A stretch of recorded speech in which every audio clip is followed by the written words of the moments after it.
Dylan Beauvais, assistant diplômé en latin dans la section d'archéologie et des sciences de l'Antiquité de l'Université de Lausanne. Le sujet de ma thèse, ce sont les inscriptions latines versifiées dans un type de vers particulier, le distique élégiaque. Mon but, à travers mon projet de recherche, c'est de comprendre comment les Romains composaient ce genre de poésie, comment cette poésie populaire se fait et comment les gens interagissaient avec elle. Dans mon corpus de recherche, il y a environ 800 inscriptions, tirées d'éditions variées et qui sont datées du IIe siècle avant Jésus-Christ jusqu'à la fin du IVe siècle de notre ère. Certaines font 1 ou 2 vers, d'autres 40. La plupart figuraient sur des monuments funéraires, des stèles, des pierres tombales, des autels. Quelques-unes sont des graffitis, retrouvés à Pompéi par exemple. C'est souvent de la poésie populaire qui vient du peuple, faite par et pour des personnes humbles, des anciens esclaves, des affranchis, qui cherchent alors à se distinguer dans la mort par la poésie. Le numérique intervient à plusieurs étapes de mon projet et pour plusieurs usages spécifiques.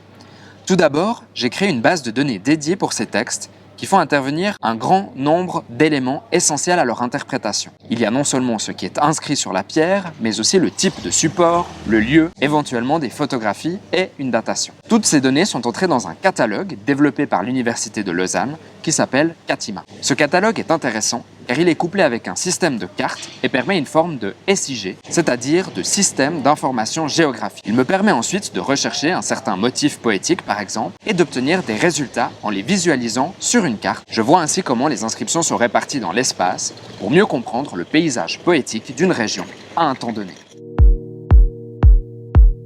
Pour l'étude poétique, j'utilise en parallèle un programme online développé par l'université Ca' Foscari à Venise qui s'appelle Pedecerto.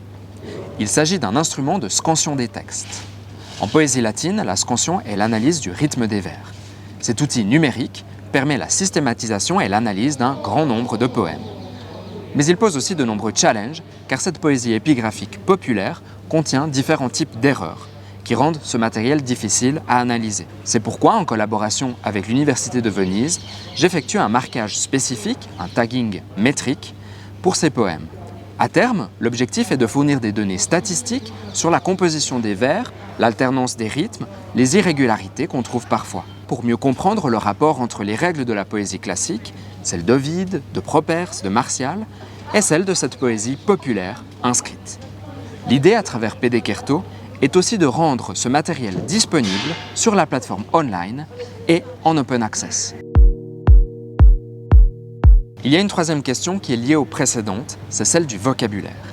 Parce que le rythme, mais aussi des habitudes et le style contraignent le choix de certains mots qui apparaissent souvent ensemble ou souvent dans une même partie dans un vers. Ça, on peut le voir avec des outils de recherche, de co-occurrence et des concordanciers, c'est-à-dire des programmes qui vont repérer et mettre en évidence une séquence de mots et son utilisation poétique.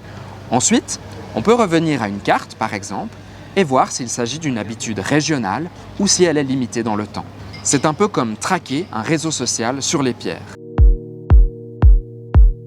À travers ces outils et les orientations de mes recherches, l'impact du numérique pour moi, c'est d'avoir des outils efficients, mais aussi de poser de nouvelles questions de recherche par rapport à notre réalité contemporaine pour aborder de façon innovante l'Antiquité.